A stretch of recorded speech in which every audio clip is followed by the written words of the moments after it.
la victoire et tu l'as remportée pour moi. Alléluia.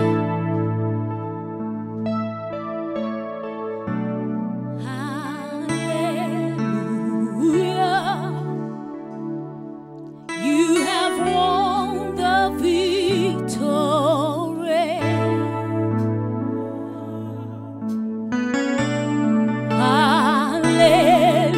Hallelujah. You have won it all for me. Death could not hold you down. You are the risen King,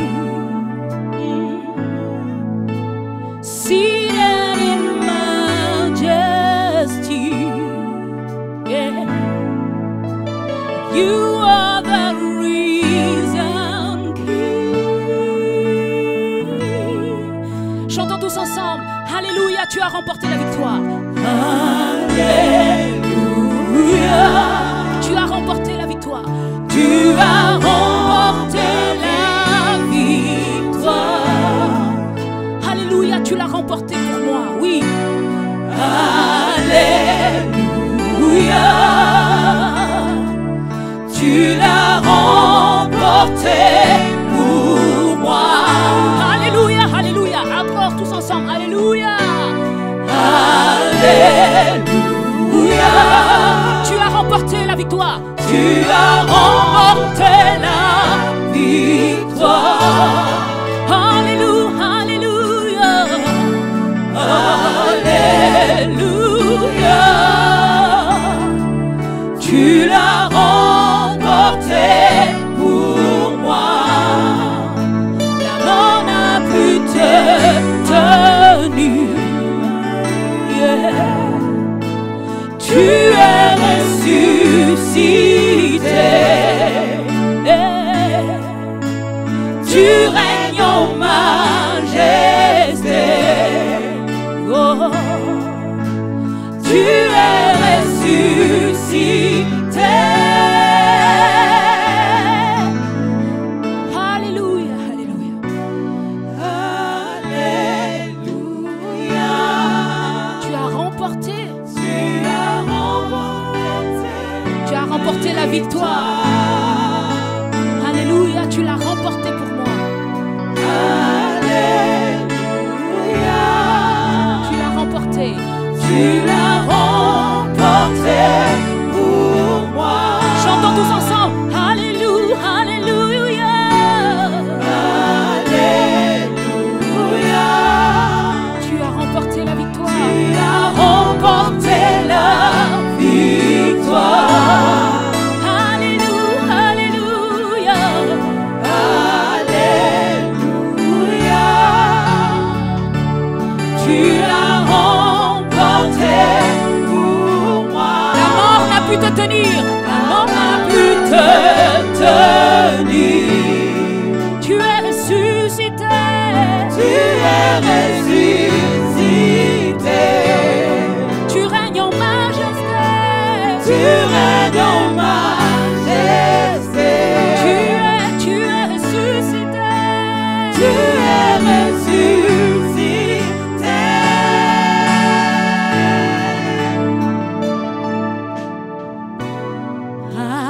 Alléluia. Tu as remporté la victoire. Alléluia. Alléluia. Tu l'as remporté pour moi. Tu l'as remporté pour moi. Proclame cela dans ta vie. Alléluia. Dis-le pour toi-même. Alléluia. Oui, Seigneur Jésus, tu as remporté la victoire. Tu as remporté la victoire. Ce sang que tu as versé n'était pas vain, parce que tu l'as remporté pour moi. Alléluia. Tu l'as remporté pour moi. Alléluia. You have won the victory. Alléluia. Alléluia. We have won.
remporté pour moi. Alléluia. Oui, Seigneur.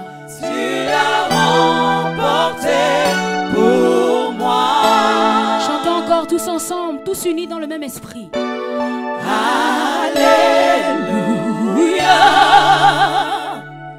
Tu as remporté la victoire. Tous ensemble encore. Alléluia. Alléluia. Tu l'as remporté pour moi. Tu l'as remporté pour moi. Encore une fois. Alléluia. Alléluia. Tu as remporté la Tu victoire. as remporté la victoire. Alléluia. Tu l'as remporté pour moi. Alléluia. Tu l'as remporté pour moi. Est-ce que tu peux acclamer le Saint-Esprit? Est-ce que tu peux acclamer le Seigneur Jésus? Acclame-le car tu sais qu'il a remporté la victoire pour toi. Cette victoire qu'il a remportée à la croix du Calvaire, ce n'est pas pour... C'est pour toi, c'est pour ta famille, c'est pour tes enfants. Douleur qui était là, peut-être depuis des années et tout, le Seigneur est en train de mettre sa joie dans les cœurs. Alléluia. Alléluia. Et c'est pourquoi je sens une joie, j'appelle ça une joie prophétique. Ça veut dire que des choses sont en train de se passer dans les vies. Et quand des choses se passent ainsi dans les vies, c'est-à-dire le spirituel, quand des choses se déposent spirituellement dans nos vies, après nous voyons la manifestation dans le physique. Et c'est pourquoi je vois des gens s'élever et prendre leur envol au nom de Jésus. Et je sais que nous ne sommes pas en train de nous amuser, nous sommes en train de dire des choses qui vont se passer dans les vies au nom de Christ Jésus. Amen, amen, amen. Et le Seigneur nous a fait grâce ce matin. Nous avons eu une session qui était un cœur à cœur. Pour celles qui étaient là, est-ce que vous avez aimé ça? Amen. C'était vraiment un cœur à cœur et un temps de partage.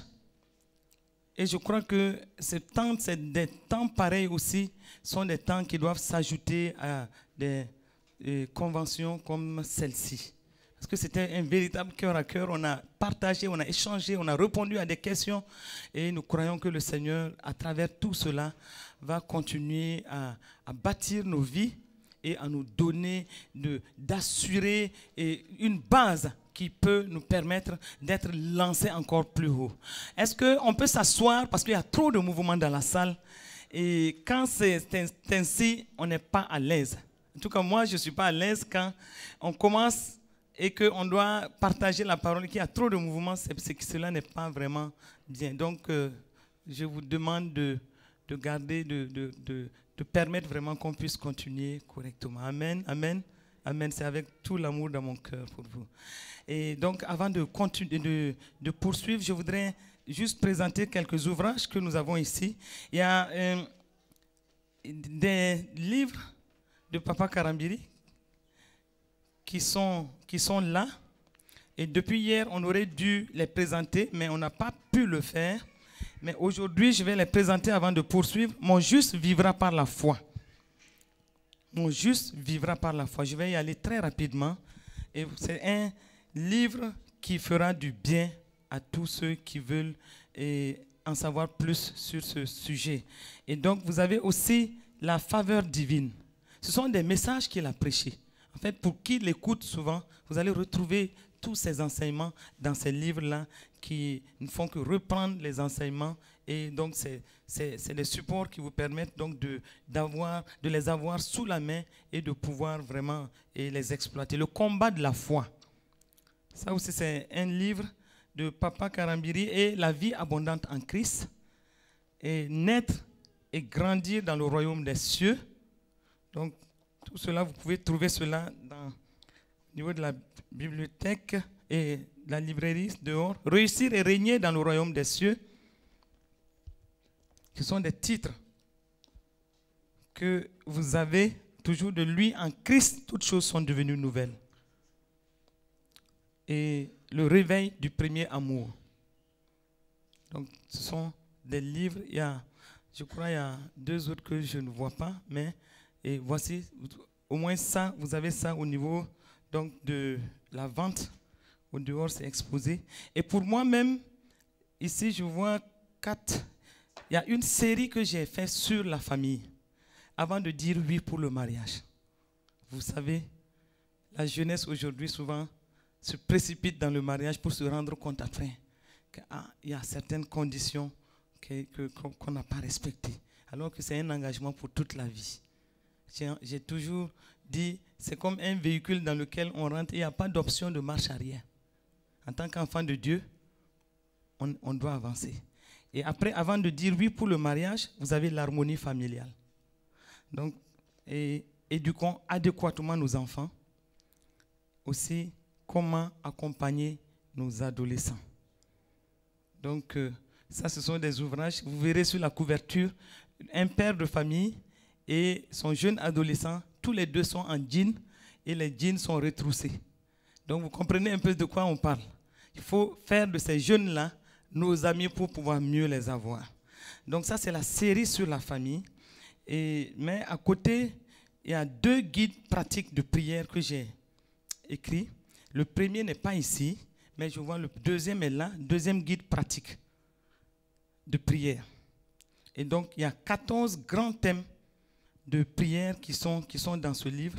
Et je sais que ça a aidé certaines assemblées qui ont témoigné de cela. Et il y a un livre que je ne pouvais pas ne pas écrire. C'est sur ma relation avec le Saint-Esprit et ma communion avec le Saint-Esprit. C'est le Saint-Esprit, notre Paraclétos. Et ce livre, il dit de la communion à la transformation. Donc, voici un livre, et je sais que Papa Karambini l'appelle que c'est le best. Lui-même, il dit qu'il est très pratique pour qui veut savoir qui est le Saint-Esprit, comment entretenir régulièrement sa communion avec lui, comment grandir dans cette communion jusqu'à être transformé et à remporter des victoires. Ce livre vous dira, il est assez pratique. Vous savez, c'est pas la doctrine et tout, non. C'est vraiment pratique et c'est des expériences pratiques avec beaucoup de témoignages et qui certainement va vous faire du bien. Amen. Amen. Voilà. Donc, nous allons après... Et donc, pour ceux qui veulent en prendre, ils sont là. Et pour ceux qui veulent aussi les références pour pouvoir en prendre en France, parce que nous avons un couple qui fait la promotion de ces livres en France. Donc, amen. Que Dieu vous bénisse. Est-ce qu'on est content d'être là ce soir? Est-ce qu'on est vraiment content d'être là? Est-ce que hier, tu as été béni? Amen. Ce soir, je sais qu'on va aller en eau profonde. Amen. Et hier, nous avons parlé, nous avons dit qu'il fallait découvrir notre identité. Parce que vous voyez, nous ne pouvons pas prendre notre envol si certains éléments de base ne sont pas réglés dans notre vie. Si certaines informations, certaines révélations qui nous éclairent, qui nous donnent d'aller de l'avant, si nous n'avons pas ces révélations-là, qu'on le veuille ou non, on va dire oui, nous prenons notre envol, mais nous allons nous retrouver en train de lutter avec certains problèmes. Et hier, nous avons insisté sur le fait qu'en tant que femmes, nous devons comprendre que nous sommes tellement précieuses aux yeux de Dieu. Nous devons comprendre que le Seigneur nous voit comme une aide précieuse à côté de nous. Adam, le Seigneur nous voit comme des gens qui sont en mission. En mission parce que ce matin, nous avons vraiment parlé de cela. Le Seigneur, c'est sûr que quand Dieu avait formé Ève et qu'il avait amené Ève à Adam, j'ai dit ce matin, je suis sûr d'une chose. Il a d'abord assis Ève. La parole de Dieu ne nous dit pas tous ces détails. Mais il a dû asseoir Ève pour lui dire tout son cahier de charge. Tout ce qu'elle aura à faire auprès de cet homme-là pour lui permettre de réaliser le plan que lui, Dieu, a destiné pour sa vie. Et en ce moment-là, Ève est partie en mission. Et comme elle est partie en mission pour être une aide auprès de Adam, donc comme elle était en mission, c'est pourquoi Dieu dira plus tard, comme tu es en mission, tu dois être sous mission. Donc c'est pourquoi la soumission, Dieu insiste sur la soumission des femmes. Et nous ne pouvons pas aller loin si nous ne respectons pas ce que la parole de Dieu a dit de nous, le standard que Dieu a fixé pour nous les femmes. Il ne faut pas se leurrer, il ne faut pas tomber facilement dans les mouvements féministes qui sont en train de faire, qui luttent dans la chair. Si on veut parler des questions du genre, des questions de la promotion de la femme, etc., je peux dire que je suis très bien placé pour en parler. Parce que j'ai fait les études à l'université, c'est les sciences sociales que j'ai faites, et aussi bien à Dakar qu'à l'université de Montréal. Et mon dernier poste que j'ai laissé avant d'être dans le ministère en plein temps, c'était le poste de conseiller régional en genre et développement pour l'Afrique de l'Ouest de World Vision. Donc c'est ce poste-là. Donc je sais un peu de quoi je parle. Mais ne tombons pas, nous enfants de Dieu, nous n'avons pas les mêmes standards que le monde. Nous, enfants de Dieu, notre standard, c'est tout ce que la parole de Dieu dit. Nous ne pouvons pas rentrer dans des mouvements féministes, dans les luttes féministes, pour dire que nous voulons réclamer ci. Et aujourd'hui, à certains niveaux, quand vous voyez qu'à certains niveaux, certains hommes de Dieu sont un peu réticents par rapport au ministère même de la femme, c'est parce qu'à certains niveaux, certains n'ont pas su gérer la chose. Ce que la parole de Dieu a dit, souvent on outrepasse, on en fait une lutte féminine. On veut coûte que coûte s'arracher des droits dans la parole de Dieu, tout ce qu'il y a un ordre divin. Et nous devons nous soumettre à cet ordre divin. Et nous devons marcher selon ce que Dieu lui-même a dit. Si nous outrepassons cela pour vouloir revendiquer certaines positions, pour vouloir coûte que coûte aller dans certains sens-là, le Saint-Esprit ne sera pas avec nous. Il ne va pas nous aller dans le sens, dans le nouveau chemin que nous voulons tracer. Donc nous, en tant que femmes, nous devons rester dans tout ce que Dieu a dit, leur appliquer strictement cet ordre divin qui est venu de Dieu. Ce que Dieu a dit, nous devons marcher dans les pas de Dieu, dans tout ce que Dieu a dit pour nous. Et hier, nous avons parlé de cela rapidement. Ce matin, nous avons insisté un peu là-dessus. Et nous avons surtout dit hier que nous ne devons pas être ignorantes de certaines révélations dans la parole qui nous éclaire, qui nous donne de l'intelligence, qui nous donne aussi de tenir ferme, même quand tout semble s'ébranler autour de nous, que nous puissions savoir que derrière tout ce qui se passe là, il y a l'ennemi qui est là. Parce que Dieu lui-même a dit dans Genèse 3,15, je mettrai une inimitié entre toi et la femme. Dès lors que Dieu a dit, ce combat-là est engagé. Dès lors que Dieu a dit, il y a une guerre entre le serpent, entre l'ennemi et la femme. Et c'est pourquoi hier j'ai insisté sur le fait que ne nous leurrons pas. Toute femme doit savoir que Satan a toujours un double sentiment vis-à-vis de la femme. Il hait la femme, mais aussi il craint la femme, surtout la femme investie de l'Esprit de Dieu. Il hait la femme parce qu'il est en guerre par rapport à la femme. Mais il craint la femme parce qu'il sait que ce vase précieux et qui semble être un mystère, même pour l'humanité. La femme, les hommes vous diront, on ne connaît jamais assez une femme. Vous êtes d'accord avec moi? Et ce côté mystérieux de la femme, quand l'Esprit de Dieu rentre en ligne de compte, je vous assure, tout change. La femme va être utilisée par l'Esprit de Dieu de façon fine et complexe. Et l'ennemi a toujours peur de la femme. Et nous devons le savoir. Et c'est pourquoi quand une femme se met à prier, elle ébranle le ciel. Et surtout quand des femmes se mettent ensemble dans une unité parfaite. J'ai dit bien une unité parfaite. Pas dire que nous sommes ensemble et nous critiquer. Pas dire que nous sommes ensemble et être en train de manifester le manque d'amour, le manque de pardon, des ressentiments les unes vis-à-vis des autres. Non. Mais quand nous sommes ensemble, main dans la main, des femmes qui sont ensemble dans une unité parfaite et qui s'accordent devant le Seigneur pour réclamer, et je dis bien pour réclamer des choses, le Seigneur va faire en sorte que tout cela soit fait pour que son nom soit glorifié. Parce que son cœur est proche de la femme. Quand une femme crie, le Seigneur a une oreille très attentive. Et le Seigneur exauce. Et nous sommes en fait une force vive. Mais pourvu que nous marchons dans l'unité, dans l'amour, dans l'entente. Et en ce moment, on renverse des forteresses. Et nous devons aussi comprendre une chose. Ça doit être clair pour nous. La parole de Dieu, dans Genèse 3,15, Dieu lui-même a dit, la postérité de la femme écrasera la tête du serpent. Mais il dit quoi? Le serpent blessera le talon. Blessera notre talon. Hier, on a insisté là-dessus. Il blesse nos talons de plusieurs façons. Il blesse nos talons à travers des problèmes relationnels.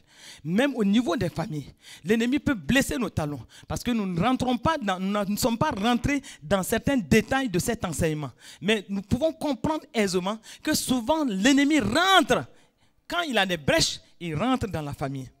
Et souvent, il peut même passer par le mari, il peut même passer par l'homme pour que notre talon soit blessé.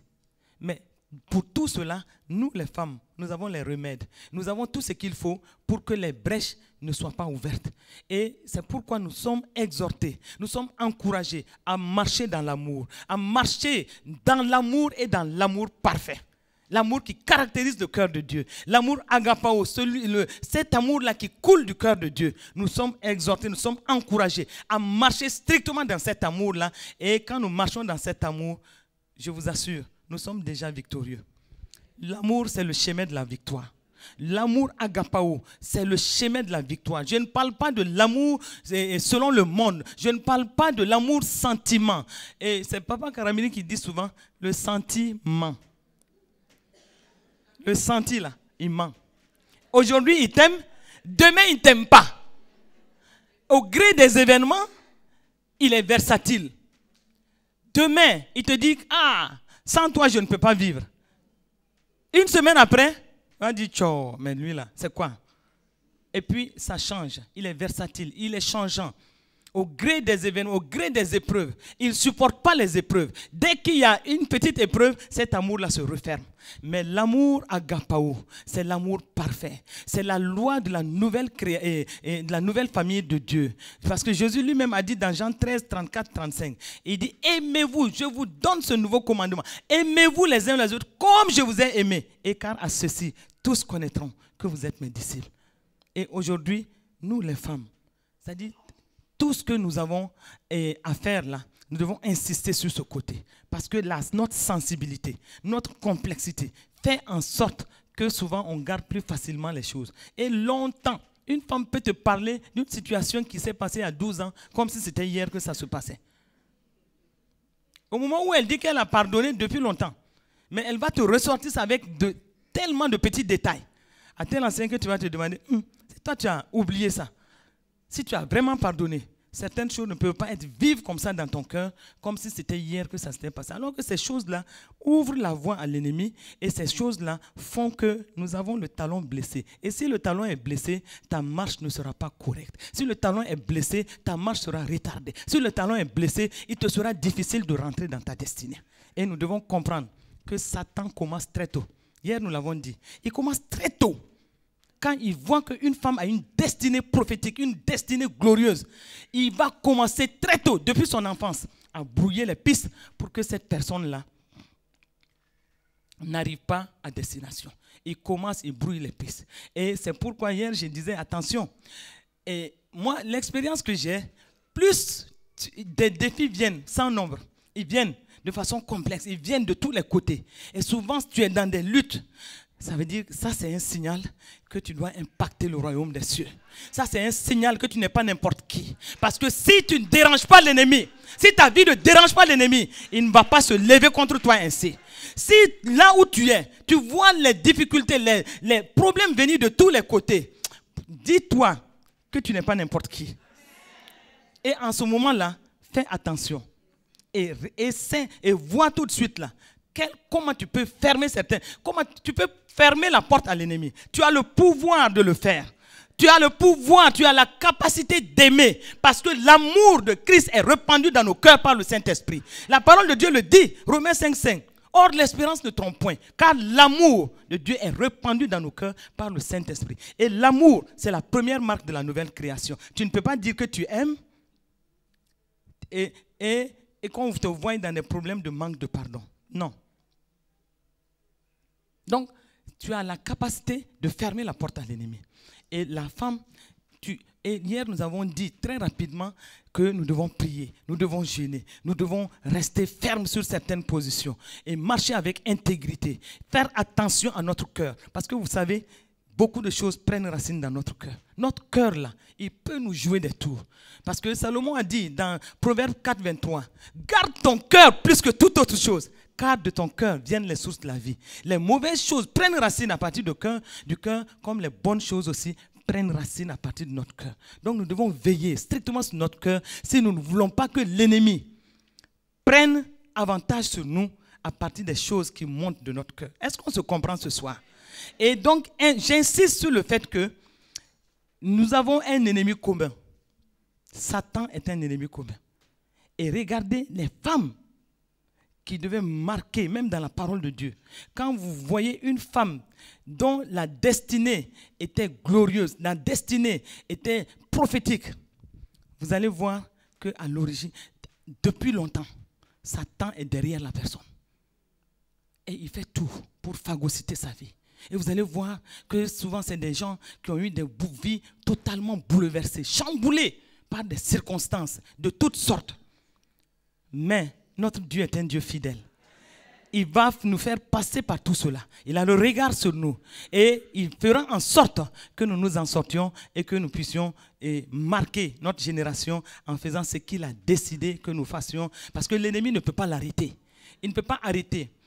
Les choses peuvent venir de tous les côtés, mais il va nous faire passer par des chemins souvent assez tortueux.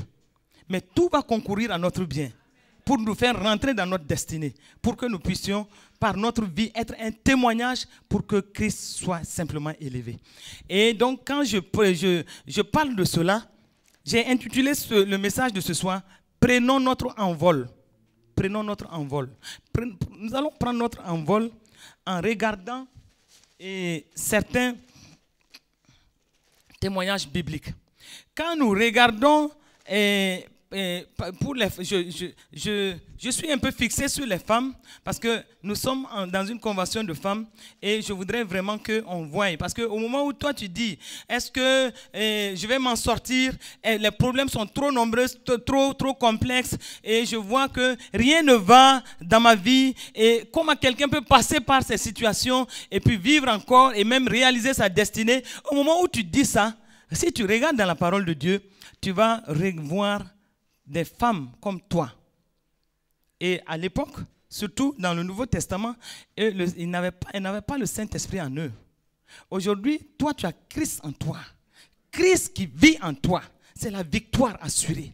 C'est l'espérance de la gloire. C'est l'assurance du succès. Si tu as Christ en toi, tu as tout. Mais elle n'avait pas Christ en elle. Elle n'avait pas Christ en elle.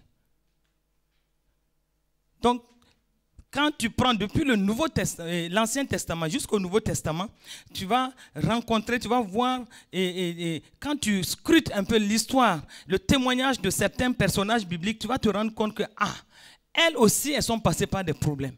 Elles aussi, elles ont eu une destinée presque phagocytée. Elles aussi, elles sont passées par des situations tellement difficiles, des situations où elles étaient persuadées qu'elles n'allaient pas s'en sortir. Mais le Dieu fidèle que nous servons est toujours au rendez-vous pour nous secourir et pour nous arracher des griffes de l'ennemi. Si nous prenons par exemple l'exemple de Ruth, ça sera l'exemple clé ce soir. Le message va tourner autour de cet exemple-là. Mais je dis encore, il y a Ruth. Nous allons y revenir. Ruth, c'est un des exemples.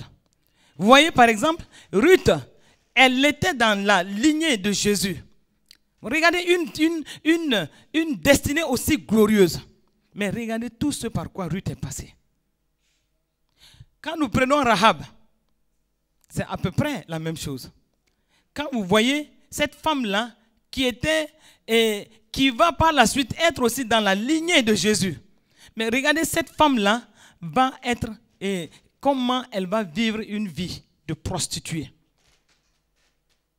Une vie où moi je dis, pour qu'une femme vive cette vie de prostituée-là, c'est que, quelque part là, je ne crois pas que ce soit vraiment par plaisir comme ça. Parce que dans tous les cas, elle va vivre des émotions négatives. Elle va savoir que son corps est livré aux hommes de part et d'autre, ce qui n'est pas une vertu. Mais regardez comment cette femme-là, qui va vivre cette situation, regardez par la suite, comment, par la loi de la foi, elle va doucement, doucement, doucement sortir de sa situation. Mais derrière tout cela, qui était là? L'ennemi était encore là. Il était tapis dans l'ombre pour amener toutes ces femmes-là dans des situations vraiment qui étaient difficiles à dénouer. Mais le Dieu que nous servons une fois de plus, ce Dieu-là, il est égal à lui-même. Et ce Dieu-là, il sait comment venir à notre secours en temps convenable. Il sait toujours comment venir au moment où tu t'y attends le moins. Il vient et il t'arrache de ta situation. Au moment où tu crois que rien ne dira, c'est en ce moment qu'il va te surprendre. Et c'est pourquoi si tu es là à cette convention, le Seigneur va te surprendre. Et en sortant d'ici, tu verras les choses changer dans ta vie au nom de Jésus. Je n'entends pas votre amen. Ou bien vous ne croyez pas. Amen, c'est quoi? Qu'il en soit ainsi.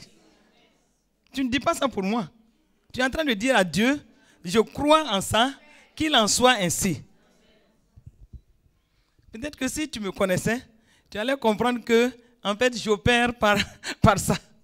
Quand je dis là, saisis ça. Quand je dis, saisis.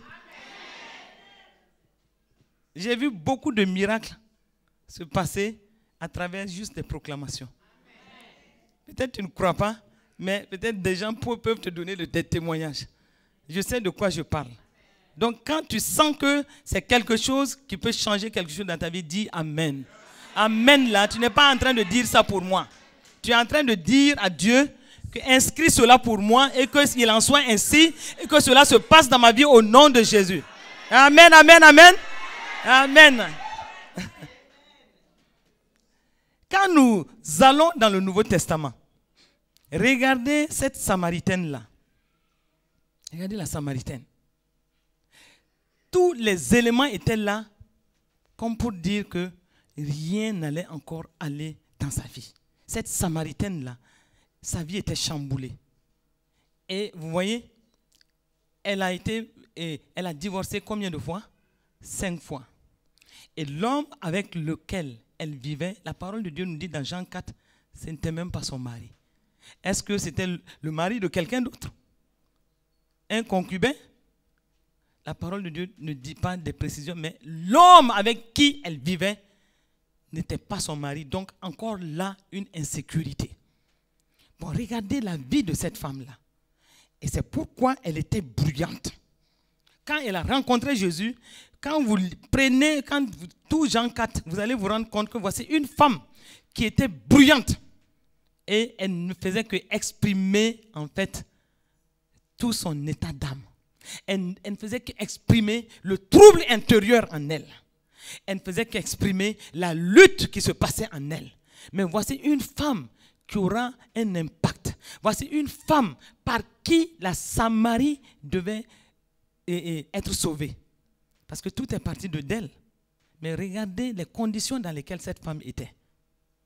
Elle vivait à Sichar. Sichar veut dire ivresse. Ivresse des choses du monde. Ivresse même peut-être de l'alcool. Ivresse des choses mondaines. Nous ne savons pas tout. Mais ivresse, si la ville, parce que le nom est une identité. Si la ville s'appelait ivresse, ça veut dire que j'avais des choses mondaines qui se passaient dans cette ville. Et ce qui peut expliquer aussi que cette femme-là était dans cette vie. Ivresse, c'était Sichar, c'est ivresse. Et elle quitte Sichar, elle quittait Sichar pour aller puiser au puits de Jacob. Jacob, c'est la tromperie, c'est l'escroquerie. Donc, elle va au puits de l'escroquerie. Elle va au puits de la tromperie. Et donc, elle, une Samaritaine, entre les Samaritains et les Juifs, vous voyez, ça n'allait pas. Les Juifs considéraient les Samaritains comme des chiens. Et donc, il y avait, c'est-à-dire, tout était là pour que cette femme-là ne rentre pas dans le salut. Pour que cette femme-là ne puisse même pas se relever de sa situation. Tout était là. Et c'est pourquoi, en partant au puits de Jacob, ce jour-là, elle avait pris encore sa cruche. Et la parole de Dieu nous dit dans Jean 4 que c'était à la 6e heure. Donc voici une femme dont la vie était brisée, dont la vie était chamboulée, dont la vie ne ressemblait encore à rien. Et pourquoi elle était seule? Elle était seule parce que certainement qu'elle n'avait même pas d'amis. Et elle rasait peut-être les murs pour aller au puits de Jacob. Elle sortait de cette ville d'ivresse pour aller au puits de la tromperie. Et elle buvait au puits de cette tromperie. Comment donc on peut ne pas comprendre qu'elle soit dans une situation de ce genre? Bon, donc voici une femme dont la vie était totalement phagocytée, rejetée et surtout sujette à toutes sortes de mépris. Regarde, si même déjà on prend les cinq ex-belles familles, si ces familles-là sont dans la ville, vous croyez que c'est une femme qui est appréciée? Non, c'est une femme qui n'est pas appréciée. C'est une femme qui est jugée, c'est une femme qui est condamnée, c'est une femme qui est critiquée. Critiquée par les hommes, mais critiquée aussi par les femmes. C'est une femme qui était dans ces conditions-là. Et une femme qui vivait des meurtrissures intérieures. Et c'est ce qui expliquait tout le trouble qu'elle avait. Une femme qui ne pouvait pas imaginer qu'un jour, elle peut sortir de là. Et c'est pourquoi elle a pris encore sa cruche. Et cette cruche-là, qui était remplie de sa propre vie.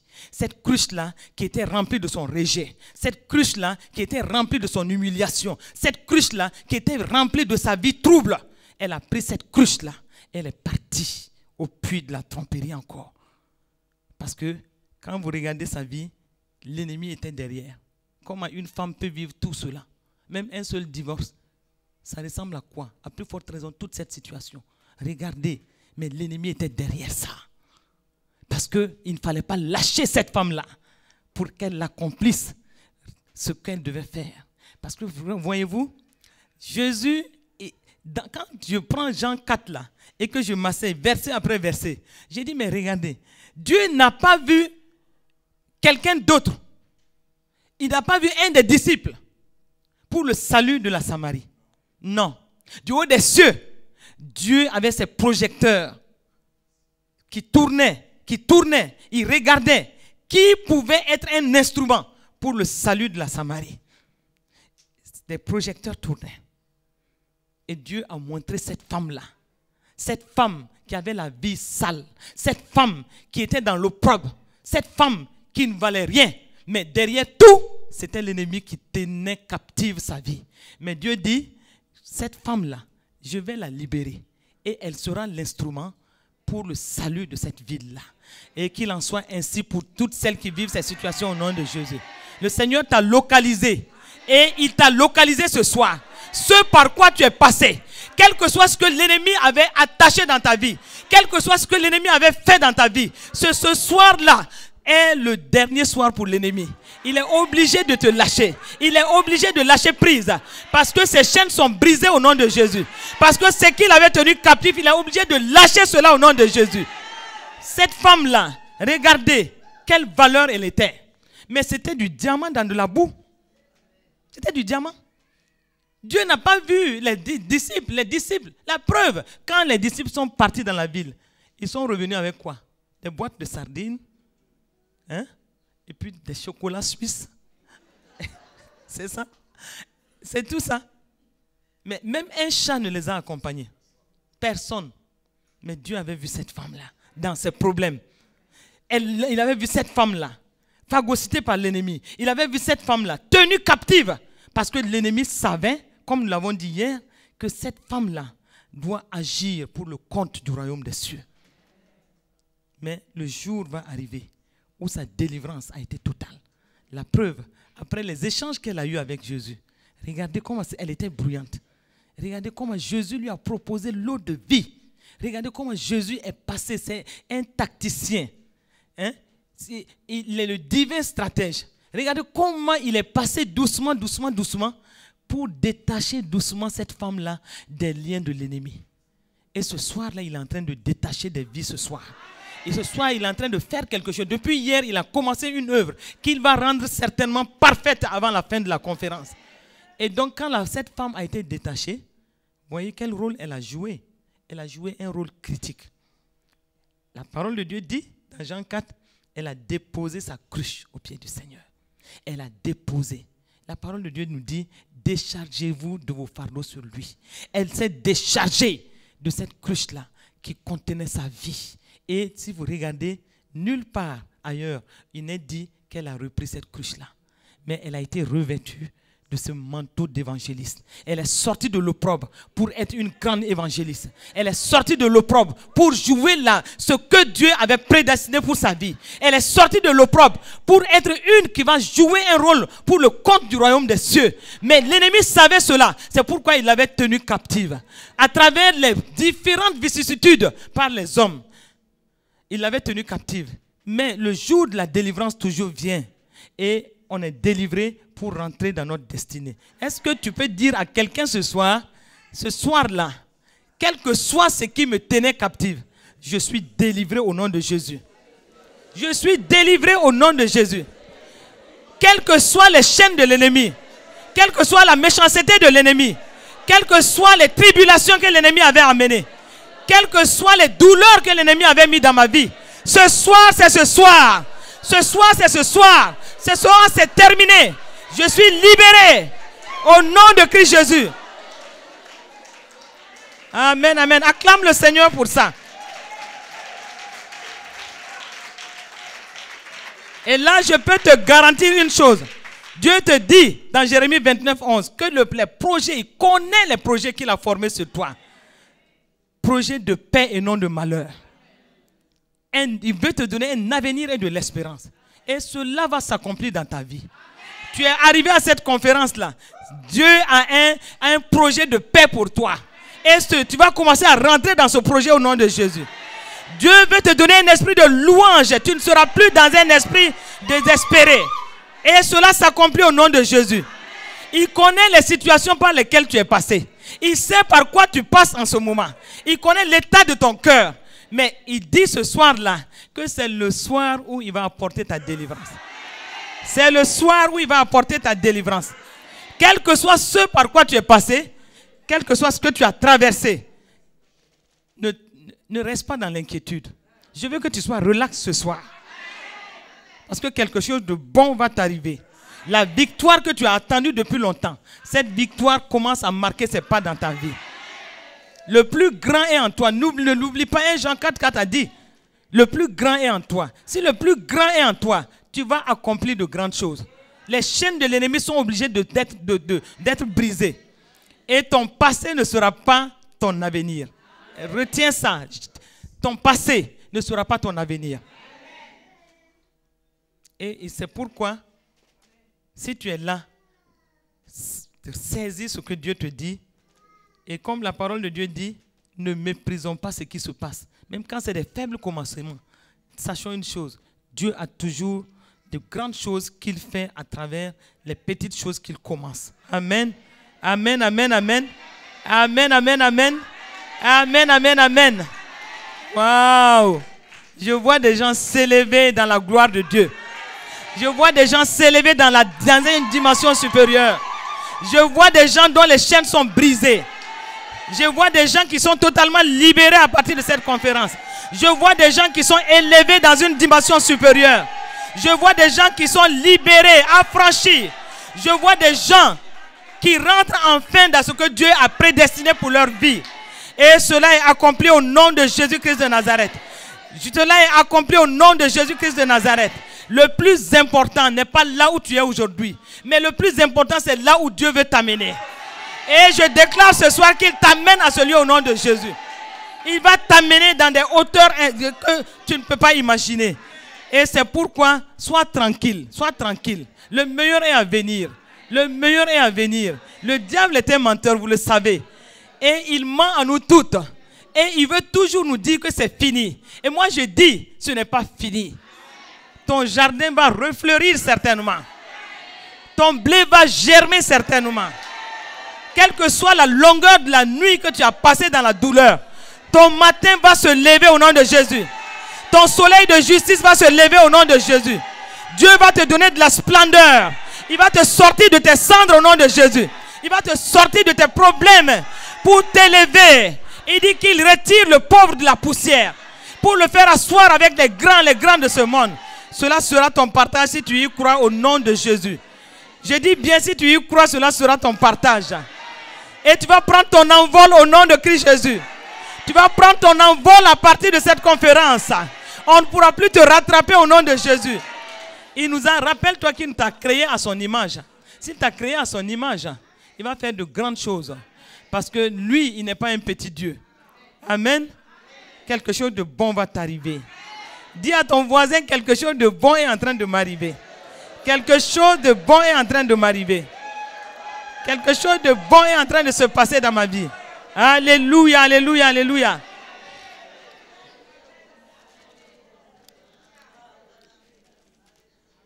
Quand je prends l'histoire de Ruth, regardez, si vous prenez dans Matthieu 1, verset 5. Matthieu 1, verset 5 nous décrit clairement que cette femme-là, elle fait partie de la lignée de Jésus.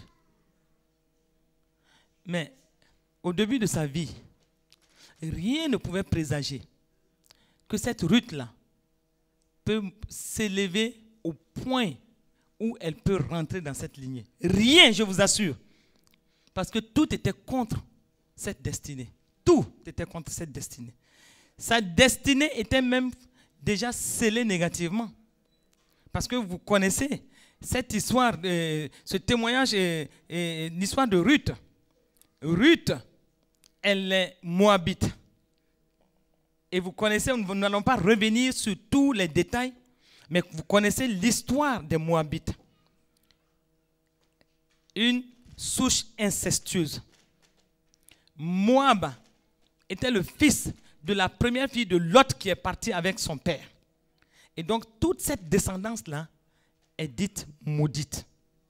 Parce que, regardez, dans Deutéronome 23, versets 2 à 3, il est dit, « Celui qui est issu d'une union illicite n'entrera point dans l'assemblée de l'Éternel. »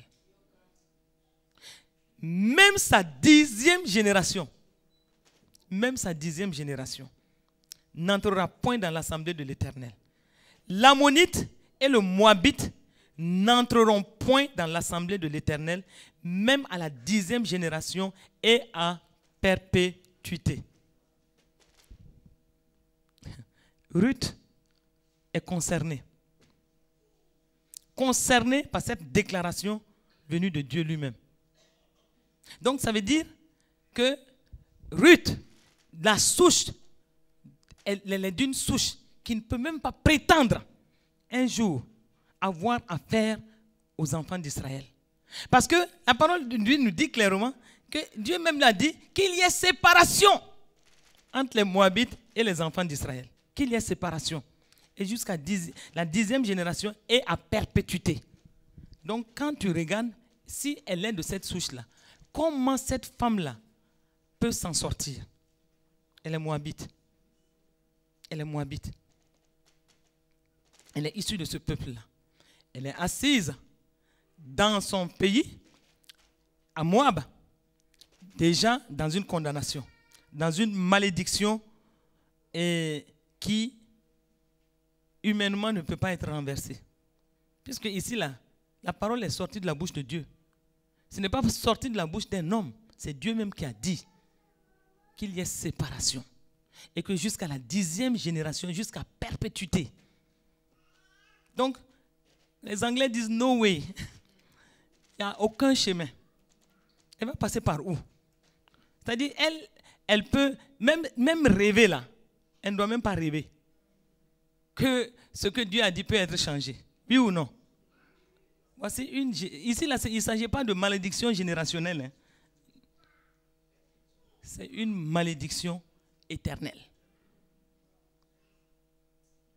Voici cette femme-là qui, dans cette situation-là, elle est assise dans son pays. Et donc, regardons maintenant ce qui va suivre. Voyons Ruth. C'est-à-dire quand on prêche ainsi, ayez l'imagination très vivante. Voyez cette femme-là assise dans sa malédiction à Moab. Et maintenant, regardons à partir du verset 1 de Ruth, du chapitre 1. Du temps des juges, il y eut une famine dans le pays. Un homme de Bethléem de Juda partit avec sa femme et ses 2 fils pour faire un séjour dans le pays de Moab. Le nom de cet homme était Elimelech, celui de sa femme Naomi. Et ses 2 fils s'appelaient Machlon et Kiljon. Ils étaient Éphrathiens de Bethléem de Juda. Arrivés au pays de Moab, ils y fixèrent leur demeure. Elimelech, mari de Naomi, mourut. Et elle resta avec ses 2 fils. Ils prirent des femmes moabites, dont l'une se nommait Orpa et l'autre Ruth. Et ils habitèrent là environ 10 ans. Machlon et Kiljon mourirent aussi tous les 2. Et Naomi resta privée de ses 2 fils et de son mari. Donc voici une qui était déjà dans ses problèmes de malédiction. Ruth était déjà comme condamnée à la malédiction. Tout est phagocyté dans sa vie. Aucun chemin pour dire qu'il va même avoir un jour un contact avec les enfants d'Israël. Voici cette famille-là qui, à cause de la famine, se lève et va à Moab. Donc cette famille, il est dit, le nom de cet homme était Elimelech. Elimelech veut dire mon Dieu est roi. Mon Dieu est roi. Et sa femme, Naomi veut dire grâce. Et il va avec ses 2 fils, Machlon et Kiljon. Ils arrivent et voici que Elimelech, mon Dieu est roi, qui quitte Bethléem, la maison du pain. Regardez tous ces éléments quand on les met ensemble. Donc, moi, quand je médite sur ce livre-là, souvent je m'arrête, je dis, ah, Naomi, toi, tu n'as pas pu rappeler tous ces beaux noms-là à ton mari pour dire, si toi, ton Dieu est roi, moi, je m'appelle la grâce. Hein? Et nous sommes dans la maison du pain. Même s'il y a une famine, la famine ne va pas perdurer. Même s'il y a une famine, une épreuve, ce n'est pas pour autant qu'on doit courir dans le monde, qu'on doit courir surtout dans un lieu maudit. Naomi, pourquoi tu n'as pas pu dire ça à ton mari? Ça aussi, c'est le rôle souvent de nous, les femmes. Souvent, quand on a un mari qui veut aller vite sur une décision, souvent sans en mesurer les conséquences, je crois que nous, les femmes, avec toute la sagesse que Dieu nous donne, nous devons pouvoir l'arrêter pour dire, hey, ici, là, il y a des épreuves, certes, mais les épreuves là vont finir un jour. Je t'encourage, mon mari, on va rester là et on va attendre. Parce que si toi, ton Dieu est roi, il ne peut pas ne pas te bénir. Si nous sommes dans Bethléem, la maison du pain, quelle que soit la famine, un jour le pain reviendra. Oui ou non? Et moi, je m'appelle Grâce. La grâce ne faillit jamais. Donc, écoute, regarde tous les éléments, quand nous les mettons ensemble, nous ne pouvons pas, à cause de ce qui se passe, courir à Moab. Et surtout courir où? Ce n'est pas ailleurs. C'est Moab, cette ville maudite. Et quand on va dans cette ville maudite, forcément, nous sommes dans une atmosphère de malédiction et la malédiction peut avoir des conséquences sur notre vie. Naomi n'a pas dit ça. Ils sont partis. Et la conséquence, la parole de Dieu nous dit, Elimelech, avec un nom aussi glorieux, mon Dieu est roi. Malgré tout, il arrive à Moab et la parole de Dieu nous dit qu'il perd sa vie. Voici maintenant Naomi, dont le nom veut dire grâce, qui est obligée d'enterrer son mari et qui reste avec les 2 garçons. Les 2 garçons aussi, maintenant qu'est-ce qui se passe? Ils prennent des Moabites. Donc ils ne font que s'enfoncer dans la malédiction. Un lien avec des enfants de malédiction forcément va attirer la malédiction dans la famille, oui ou non? Et c'est ce qui va se passer parce que tout compte fait, les 2 garçons vont mourir. Donc déjà, Ruth était dans sa malédiction. Elle était déjà assise avec son problème. Cette famille-là vient ajouter encore dans ses problèmes. Voici, imaginez l'atmosphère. L'atmosphère en ce moment, c'est quoi? C'est 3 veuves qui s'asseyent et tout ne pue que la mort. 3 veuves. Naomi est la veuve, elle est entourée de ses 2 belles filles, et Ruth veut dire amitié, attachement, alors que Orpa veut dire tourner le dos. tourner le dos. Donc, le nom est toujours une identité. Et l'identité, dans les circonstances, se révèle à travers nos actes. L'identité, dans les circonstances, parle. Et c'est ce que nous allons voir par la suite. Un nom glorieux, mon Dieu est roi. La grâce. Et regardez comment l'histoire de cette famille se termine à Moab. Et à Moab, une ville maudite, une ville où il n'y a pas d'eau et où vraiment les événements sont venus rapidement. Et voici que tout se passe ainsi. Maintenant, voyons qu'est-ce qui va se passer. La parole de Dieu nous dit ici que au verset 6, la parole de Dieu nous dit que puis Naomi se leva après la mort de son mari et de deux fils. Elle se leva, elle et ses belles-filles, afin de quitter le pays de Moab. Car elle a pris au pays de Moab, au moment où elle était au pays de Moab, elle apprend que l'Éternel avait visité son peuple et lui avait donné du pain. Voici que la bonne nouvelle est arrivée. Elle a appris. Ici, la foi vient de ce qu'on entend et ce qu'on entend vient de la parole de Dieu. Ici, il y a un jeu par rapport à la foi. Elle n'a fait que entendre, comme ce soir tu es en train d'entendre. Elle a entendu. Elle apprend à partir du pays de Moab, que l'Éternel a visité son pays. Et qu'est-ce qui se passe? La parole de Dieu nous dit, elle sortit au milieu du lieu qu'elle habitait, accompagnée de ses deux belles-filles, et elle se mit en route pour retourner dans le pays de Juda, qui est la tribu de la louange. Donc regardez, tous les éléments, dès le départ, semblaient positifs, sont positifs. Mais qu'est-ce qui peut expliquer que cette famille, malgré tout, aille se retrouver dans des situations vraiment où les vies sont perdues et cette femme, Naomi, se retrouve vraiment seule avec les deux belles filles.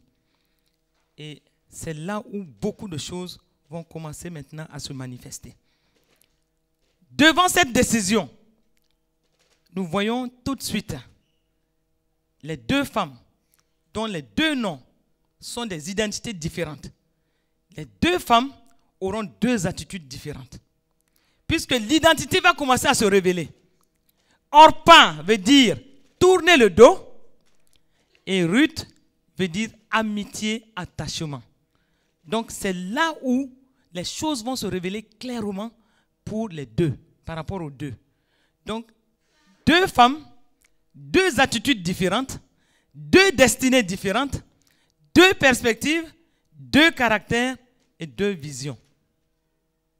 Et nous voyons tout de suite là se dessiner la vie de chacune d'entre elles. Dans quel camp te trouves-tu? Est-ce que tu te trouves dans le camp de celle qui tourne le dos quand il y a des difficultés? Ou est-ce que tu te trouves dans le camp de celle qui s'attache et qui manifeste l'amitié quand elles ne savent pas ce qui se passera devant? Et tout de suite là, Ruth va révéler son caractère, va révéler son identité. Et c'est ici que beaucoup de choses maintenant vont commencer à changer. Ruth dit, je ne te quitterai pas. Malgré tous les arguments que tu donnes, moi je ne te quitterai pas. J'irai où tu iras, mon pays, je demeurerai où tu demeureras, ton peuple sera mon peuple, ton Dieu sera mon Dieu. Où tu mourras, je mourrai et j'y serai enterré. Voici la décision que Ruth va prendre. Une Moabite qui ne sait pas comment elle peut être traitée. Mais regardez, tous jusqu'ici, les difficultés sont en train de sceller sa vie. Mais elle dit non, elle va suivre sa belle-mère. Et quand elle a pris cette décision, Naomi, remarquez une chose. Naomi n'a pas annoncé d'abord la bonne nouvelle. Elle a dit, mais je suis vieille. Je ne peux plus avoir de fils pour vous. Même si aujourd'hui, je pouvais avoir une grossesse, vous n'allez pas attendre que ces enfants-là soient des hommes pour les épouser. Donc, il n'y a rien, en fait, il n'y a aucune espérance. Il n'y a même pas de chemin d'espérance par rapport à ma vie. Donc, retournez. Elle a annoncé ce qui est mauvais. Elle n'a pas annoncé tout de suite ce qui est bon. Et c'est devant ce qui est mauvais que les deux destinées vont se dessiner. Et c'est là où nous voyons toute la loi de la reconnaissance, la loi d'honneur qui va être appliquée par Ruth. Et c'est pour dire aussi, pour prendre son envol, il y a certaines lois que tu devras appliquer. Il y a certaines lois qui doivent être manifestées dans ta vie. Pour prendre ton envol, Dieu te mettra souvent devant des situations où tu dois décider d'aller à droite ou d'aller à gauche, de manifester la fidélité ou de manifester la trahison. Dieu te mettra devant une situation où tout de suite là, tu dois savoir dans quelle direction partir. Et souvent, c'est des situations où peut-être tu n'y penses même pas. Mais Dieu te regarde. Et dans quelle situation tu te trouves aujourd'hui par rapport à ta vie spirituelle? Dieu met des clés devant toi pour voir dans quel sens tu vas tourner la clé. Dans quel sens tu iras, parce qu'il veut actionner le bouton pour que ton envol soit une réalité. Et je vois des gens qui vont prendre la bonne décision ce soir au nom de Jésus. Je vois des gens qui vont tourner la clé dans le bon sens. Pour que leur destinée soit ouverte, et des destinées seront ouvertes ce soir au nom de Jésus. La fidélité doit marquer notre vie. La loyauté doit marquer notre vie. Et nous devons savoir dans quel sens aller, parce que en tant que femme, il y a des lois aussi que nous devons appliquer. En tant que femme, Dieu met devant nous des lois et nous devons avoir le discernement pour aller dans le sens que Dieu veut. Et au moment où nous sommes devant des situations, le ciel nous regarde. Notre Dieu nous regarde, le ciel nous regarde pour voir dans quel sens tu iras. Ruth a su prendre la bonne décision. Et l'histoire de Ruth, c'est vrai, elle est triste au début. Mais vous allez voir, parce que l'ennemi avait tenu, une fois de plus, cerné, chamboulé sa vie. Mais vous voyez, cette histoire-là, quand elle évolue, vous allez vous rendre compte que les choses changent progressivement à la gloire de Dieu pour que cette femme-là soit libérée et qu'elle puisse rentrer dans sa destinée. Une qui était mariée, au moment où Ruth se mariait, vous croyez qu'elle a pensé à la mort de son mari? Non, elle était déjà dans son problème. Elle dit, eux là, ils sont venus me trouver ici. Eux, c'est des gens de la grâce. Eux, c'est des gens saints de Dieu. Ils sont venus me trouver dans mes problèmes. Déjà, il y a la malédiction. Mais elle s'est attachée à eux. Et voici que les supports humains là vont tomber. Elle reste davantage dans son problème. Au moment où elle se mariait, elle avait certainement un rêve. Ce qui était de vivre longtemps avec son mari. Et aussi de connaître un mariage épanoui. Mais voici que tout cela tombe. Ce rêve-là tombe. Et voici que ce mariage qui va être, c'est-à-dire toute espérance qu'elle avait est détruite. Voici maintenant cette femme-là qui porte des vêtements de deuil. Voici cette femme-là qui porte des vêtements qui montrent son état émotionnel.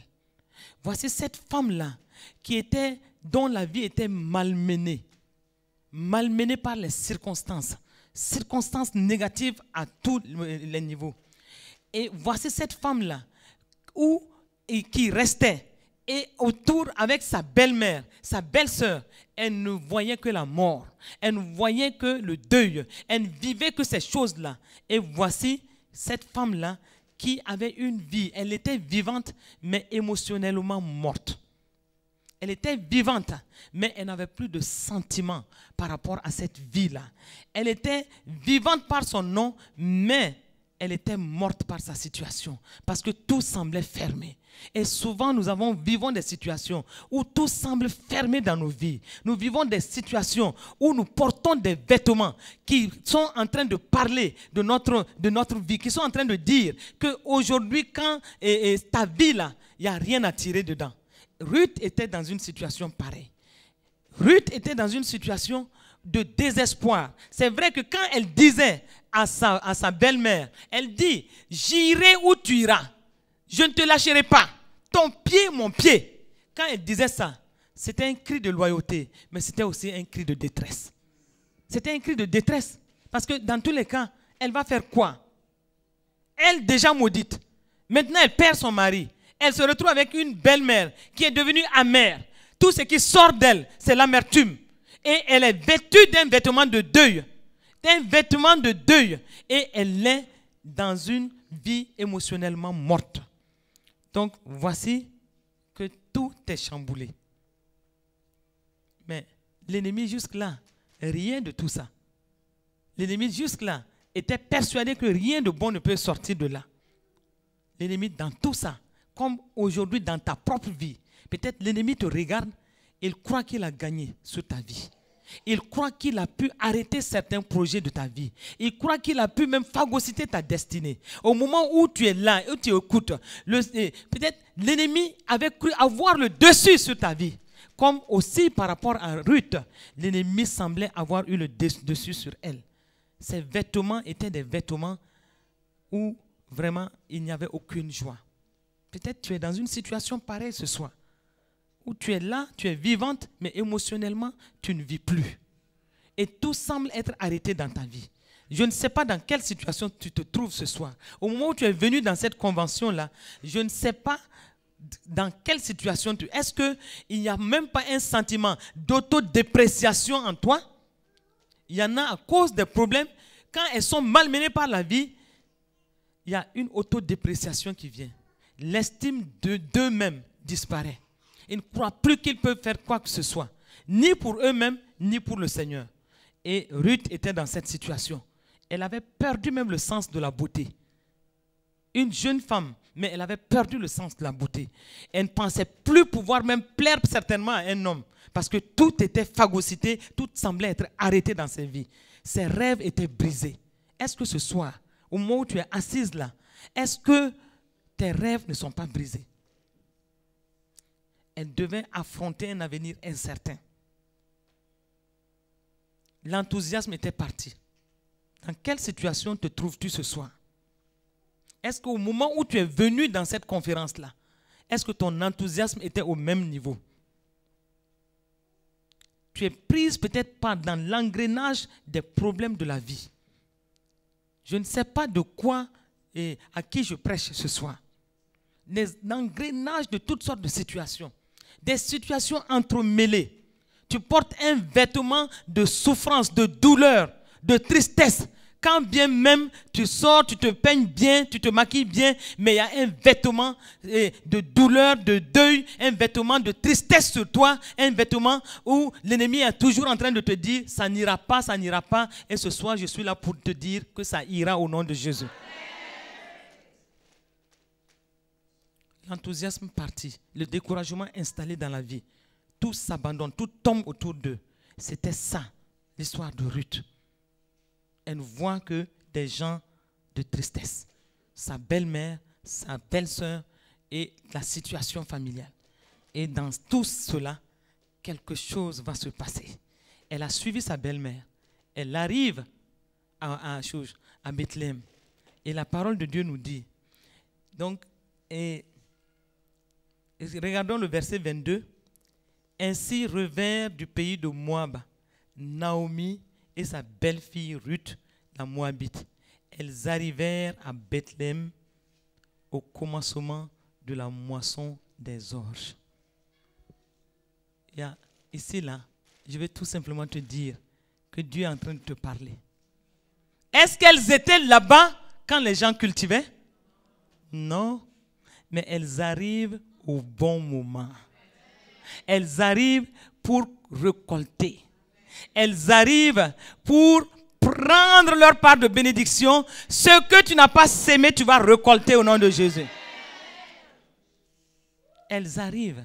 Et ça, c'est Dieu qui travaille à l'ombre, dans l'ombre, pour enlever tout ce poids de tristesse, pour enlever tout ce poids de douleur. Ce que tu n'as même pas planté, Dieu te fait récolter au nom de Jésus. Ce que tu n'as pas eu de la peine à entretenir, à cultiver, Dieu te fait récolter les fruits. Elles arrivent juste au moment où il faut récolter. Et cela sera ton partage au nom de Jésus.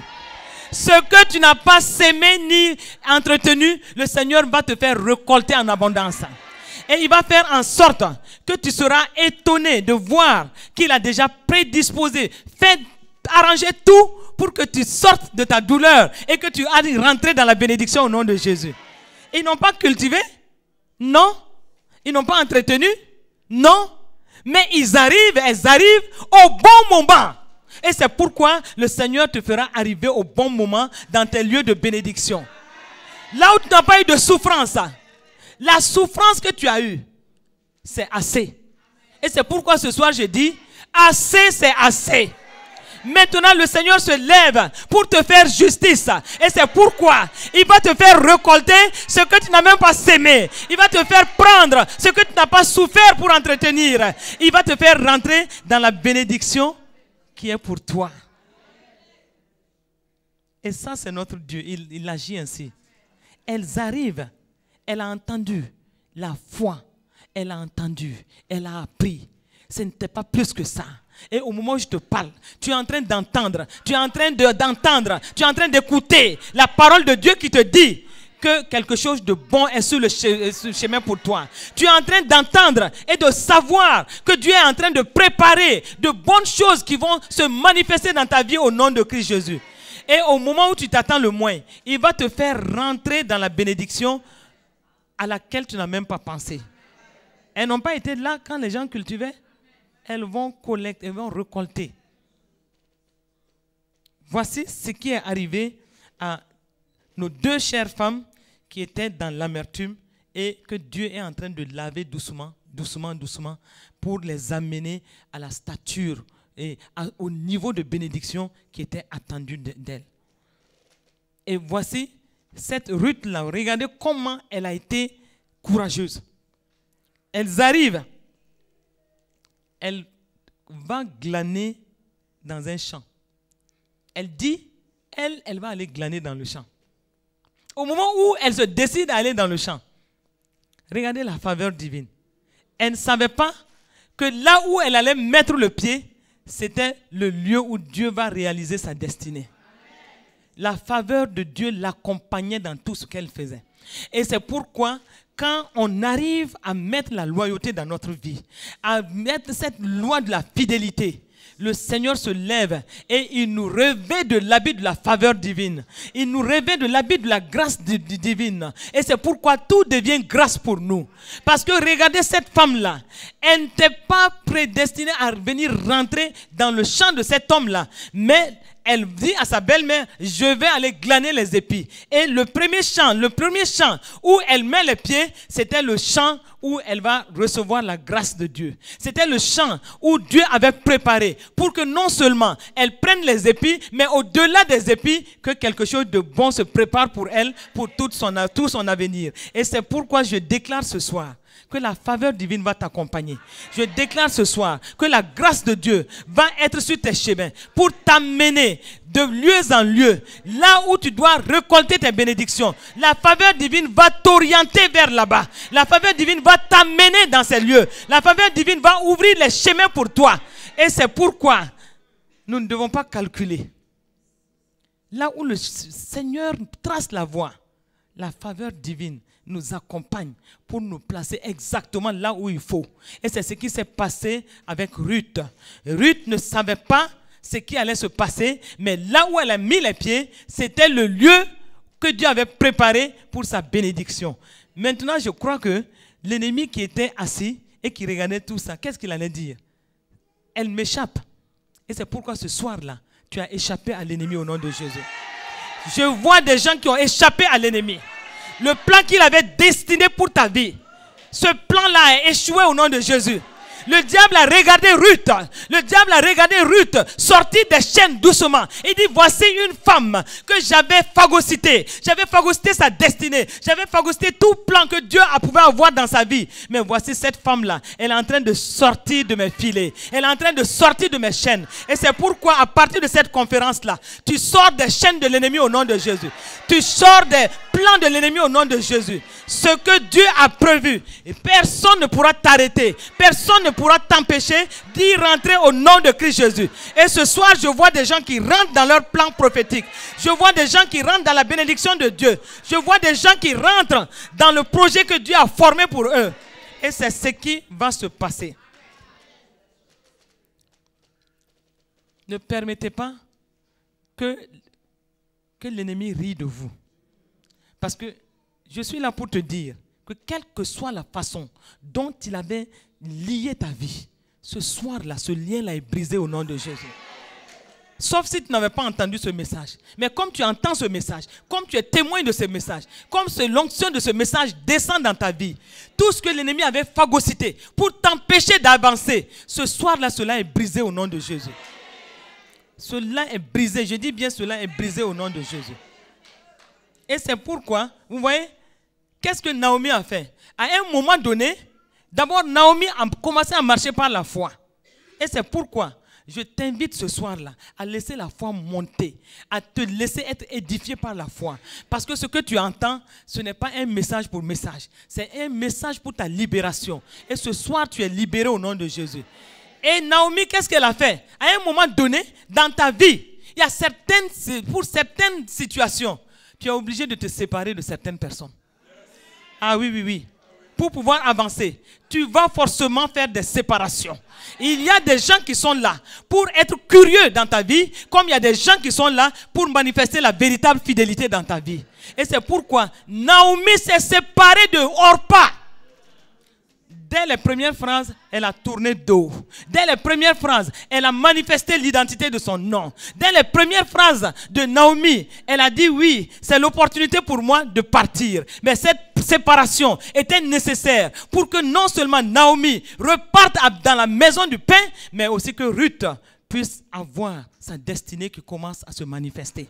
Et dans la vie, à des moments précis, au moment où Dieu est en train de faire des grandes choses dans ta vie, où le Dieu est en train d'amener la libération, il y a certaines personnes avec lesquelles tu dois amener la séparation. Tu n'as pas le choix que de créer cette séparation. Tu crées la séparation pour que tu puisses avancer. Regardez l'histoire d'Abraham et de Lot. À un moment, il a fallu la séparation. Tu n'as pas le choix que de créer la séparation pour pouvoir évoluer au nom de Jésus. Et ce soir-là, ce courage-là t'est donné pour que la séparation par rapport à des gens qui te bloquent, que ces gens-là restent là où ils doivent partir et que tu avances pour entrer dans ta bénédiction. Et c'est ce qui va se passer dans ta vie au nom de Jésus. C'est ce qui va se passer dans ta vie au nom de Jésus. Regardez comment Ruth va avoir la grâce. Elle-même, elle dit, au verset 10, elle dit, elle est tombée sur sa face quand Boaz lui a fait toute la faveur. Boaz lui a dit, non, écoute, tout ce que tu veux, ne va pas glaner ailleurs. Si tu veux boire de l'eau, si tu veux manger, regardez la faveur divine, quand elle commence à se manifester dans ta vie, quand elle vient comme un signe pour ta libération, tout devient grâce dans ta vie. Les personnes que tu rencontres sont des personnes de grâce dans ta vie. Les circonstances sont des situations de faveur divine dans ta vie. Et en ce moment-là, tu nages que dans la grâce de Dieu. Et c'est pourquoi Dieu va mettre devant toi des personnes qui vont manifester la grâce. Dieu va mettre devant toi des personnes qui vont faire en sorte que tu sortes de ta situation et que tu commences enfin à vivre la grâce de Dieu. Parce que rappelle-toi d'une chose, tu es faite à l'image de Dieu. Tu n'es pas n'importe qui. Et en plus, Christ vit en toi. Le Saint-Esprit est pour toi. Tu as le sang de Jésus avec toi. Les bénédictions sont pour toi. Bénis de toutes sortes de bénédictions dans les lieux célestes en Christ. Tout cela est pour toi. Si Dieu dit oui, qui va dire non? Si Dieu a déjà proclamé ta libération, qui va s'interposer à la parole de Dieu? Qui va dire non? Personne ne peut dire non. Et en ce moment, tout devient la grâce. Tout devient la grâce. Oui. Même tes gestes sont des gestes conduits par la grâce. Et je vois des gens qui marchent maintenant la tête haute pour rentrer dans la grâce de Dieu au nom de Jésus-Christ de Nazareth. Regardez comment Ruth, elle partait dans un champ, elle ne savait même pas que c'est là où tout va se sceller pour toute sa vie. Elle est partie, elle m'a dit, elle va aller dans un champ. Elle ne savait pas que c'est là où Dieu l'attendait. Et c'est pourquoi, à partir de cette conférence, Dieu va placer devant vous des personnes qui vont manifester la grâce de Dieu. Des personnes qui vont vous ouvrir les portes. Des personnes qui vont amener la bénédiction dans votre vie. Et c'est pourquoi je déclare ce soir que toute personne qui n'est pas une personne de grâce, que cette personne soit écartée de ton chemin au nom de Jésus. Et que le Seigneur lui-même t'amène des connexions divines, des connexions de grâce pour faire fructifier ta grâce, pour te faire rentrer dans ta destinée, pour te faire rentrer dans le projet de vie. Et tout cela est scellé ce soir au nom de Christ Jésus. Dieu va placer devant toi des gens. Et toi-même tu diras, ah, comment ai-je trouvé grâce à tes yeux? Tu diras cela. Et tu te rappelleras que tu as dit oui et amen à cette bénédiction. Comment ai-je trouvé grâce à tes yeux pour que tu t'intéresses à moi qui suis une étrangère? Regardez, elle ne pensait même pas que ça peut se passer. Mais Dieu avait tout préparé. Dieu écrit droit sur des lignes courbes, nous menant où il veut par des chemins sinueux. Et regardez, tout va concourir au bien de Ruth. Tout va concourir à son bien. Et l'ennemi qui regarde n'est pas content. Il sait que cette femme-là, elle a échappé. Puisque lui, il a voulu la maintenir. Et souvent, il y a des gens qui veulent te voir dans des problèmes. Il y a des gens qui veulent te voir croupir dans des problèmes. Et à partir de ce soir, le Seigneur va les écarter de ton chemin.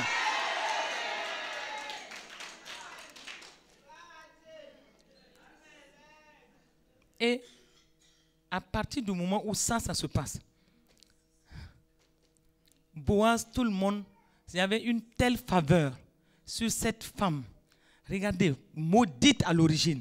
Mais la grâce, parce qu'elle s'est collée à Naomi, la grâce va commencer à se manifester dans sa vie. C'est pourquoi il faut savoir à qui tu te colles. Il faut savoir à qui tu te colles. Avec qui tu marches. L'identité de cette personne va rejaillir aussi sur ta vie.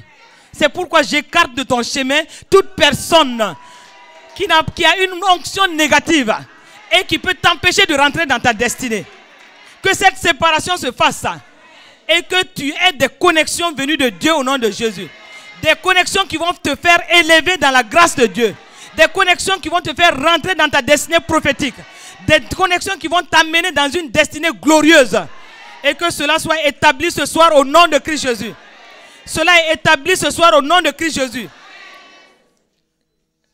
Si vous regardez dans Ruth 2, verset 12, regardez, il est dit que l'Éternel te rende ce que tu as fait et que ta récompense soit entière de la part de l'Éternel, le Dieu d'Israël, sous les ailes duquel tu es venu te réfugier. Qui parle ainsi? C'est Boaz qui parle ainsi.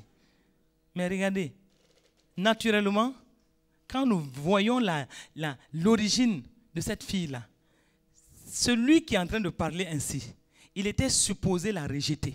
Il était supposé ne même pas la recevoir.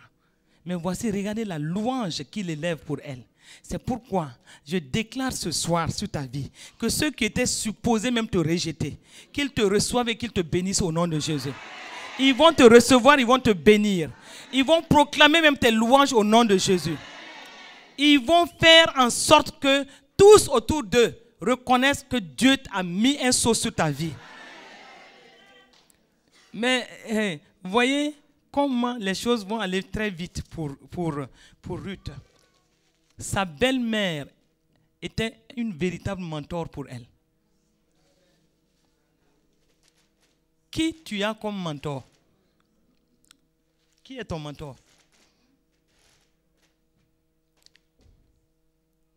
Ça, c'est important. Hein? Il y a des mentors qui te font du bien, qui veulent tellement de ton bien, que tout conseil qu'ils vont te donner, ça sera pour t'amener à une autre dimension. Qui est ton mentor?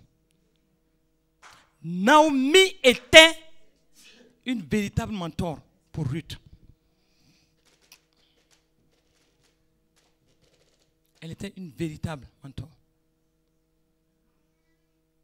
Et c'est pourquoi nous devons savoir choisir nos mentors. Nous devons savoir choisir nos mentors. Nous devons savoir vers qui aller. Nous devons savoir vers qui aller. Nous devons savoir vers qui aller. Et quand nous regardons, à partir de toute la faveur, nous n'allons pas rentrer dans tous les détails, mais voyez comment Boaz a manifesté la faveur. Là, tu sais tout de suite que ce n'est pas naturel. Dieu est à l'action. Parce qu'il y a une loi très forte que cette femme, jeune femme, a appliquée. Et le ciel ne pouvait que mettre un sceau sur la vie de cette femme. Pour prendre ton envol, il y a des situations que Dieu va placer devant toi. Il faut savoir choisir. Elle a sémé dans la fidélité. Elle a sémé dans la loyauté. Et Dieu s'est levé de son trône pour dire, désormais, cette femme-là, elle sort de la malédiction. Dieu dit, c'est lui-même qui avait dit qu'il y ait séparation entre les Moabites et les enfants d'Israël. Et jusqu'à perpétuité, 10e génération jusqu'à perpétuité. Mais là, Dieu même a dit, j'enlève cette malédiction de cette femme. Et tout est devenu, tout va commencer à fonctionner pour elle.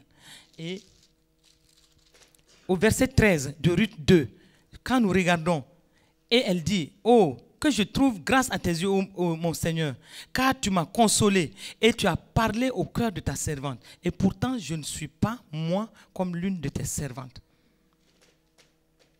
Le trouble l'attendait dans ce pays-là, mais voici qu'elle est acceptée par tout le monde. Elle est acceptée par tout le monde.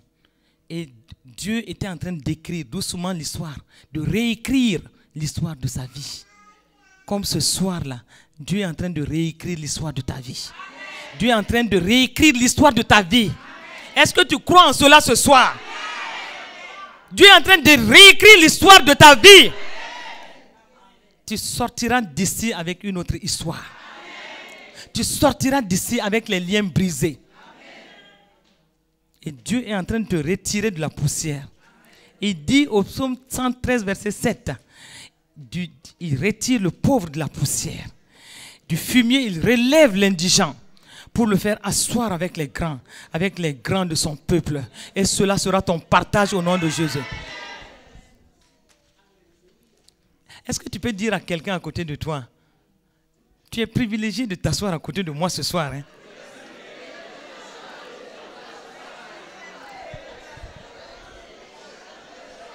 Parce que, écoute, c'est qu'il faut lui dire en plus. Et dis-lui que très bientôt, tu seras obligé de me demander un rendez-vous.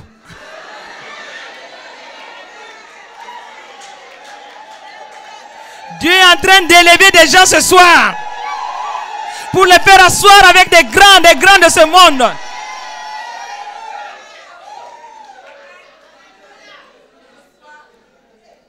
Il y a une autre dimension qui est préparée pour toi.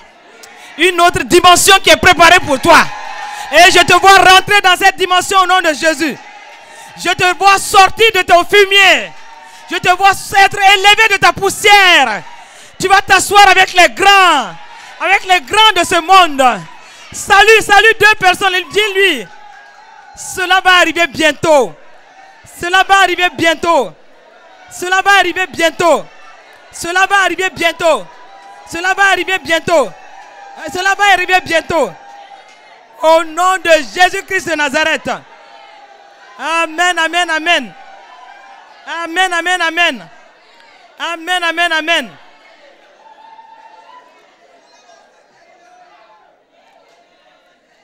Écoute-moi, écoute-moi, écoute-moi. Au verset 14, au moment du repas, Boaz dit à Ruth, approche. Satan devait être fâché, hein? Hein? Ah, il devait être vraiment fâché. Regardez Boaz. Boaz n'est pas n'importe qui. Ah non, il n'est pas n'importe qui. Au moment du repas, Boaz dit à Ruth, approche, mange du pain et trempe ton morceau dans le vinaigre. Elle s'assit à côté des moissonneurs. On lui donna du grain rôti, elle mangea et se rassasia et elle garda le reste. Alléluia. C'est pour te dire, là où tu n'as même pas pensé que tu peux t'asseoir, tu vas t'asseoir à la table des grands.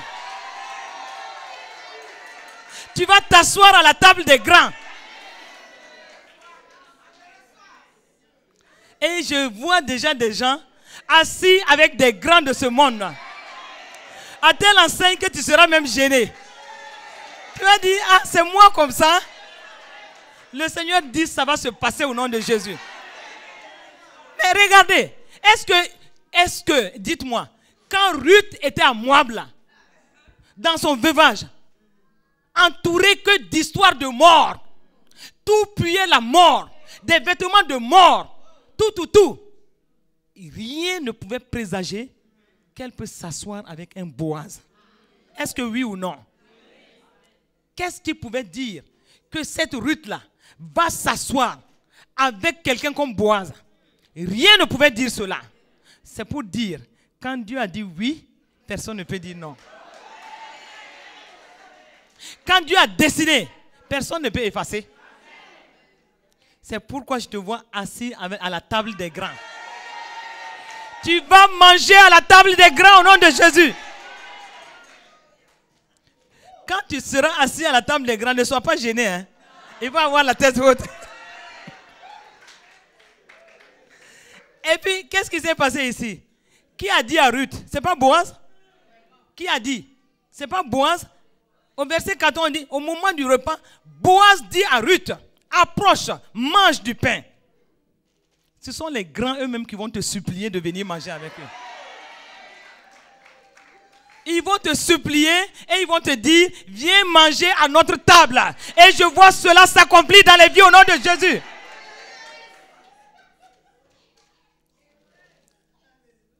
Et c'est pourquoi, commence à changer tes habitudes.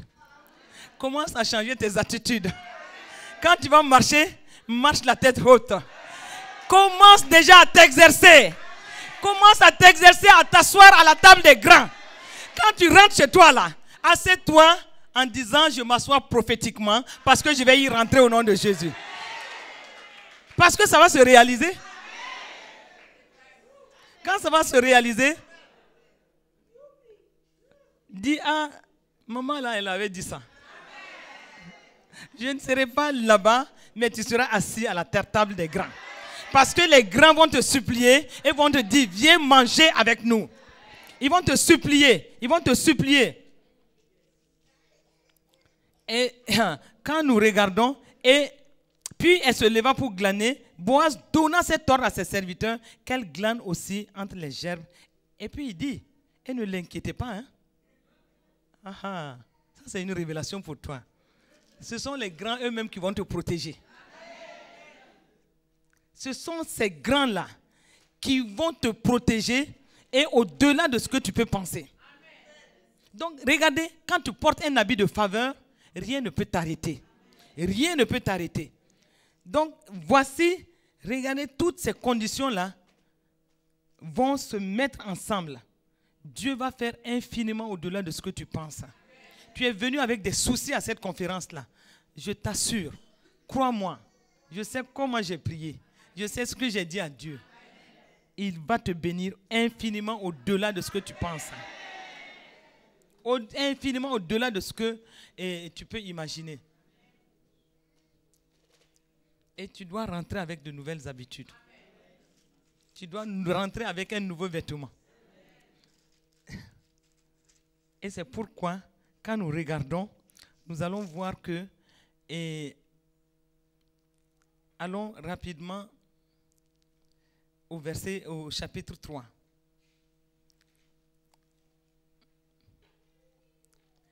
Au chapitre 3, nous voyons au verset 2. Il est dit, et maintenant Boaz, avec les servantes duquel tu as été, n'est-il pas notre parent? Voici, il doit vanner cette nuit les orges qui sont dans l'air. Et voici le conseil de cette mentor-là qui dit, lave-toi. Lave-toi. et oins-toi.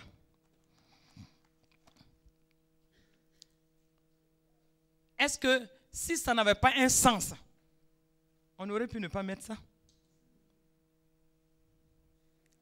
Quand elle dit « lave-toi », elle est en train de dire à Ruth, lave-toi de toute l'humiliation que tu as vécue.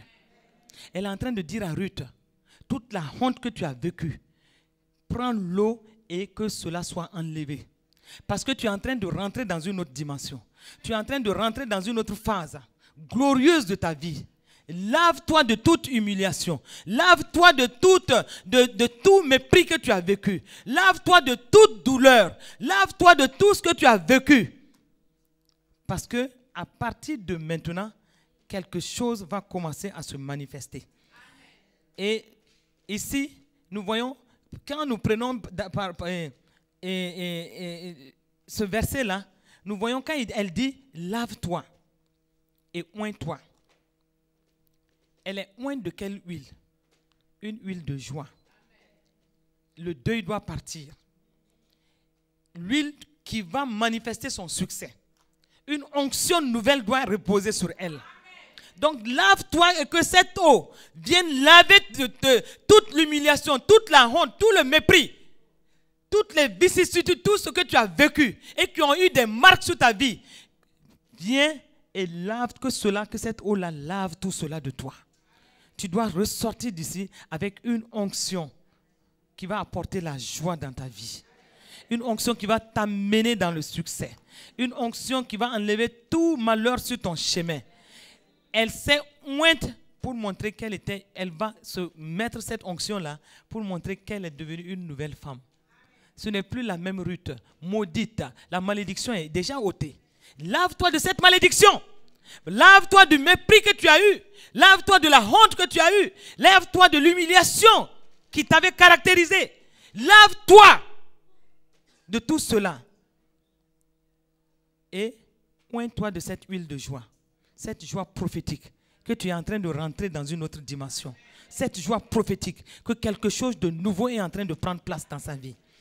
Et elle dit, puis remets les habits.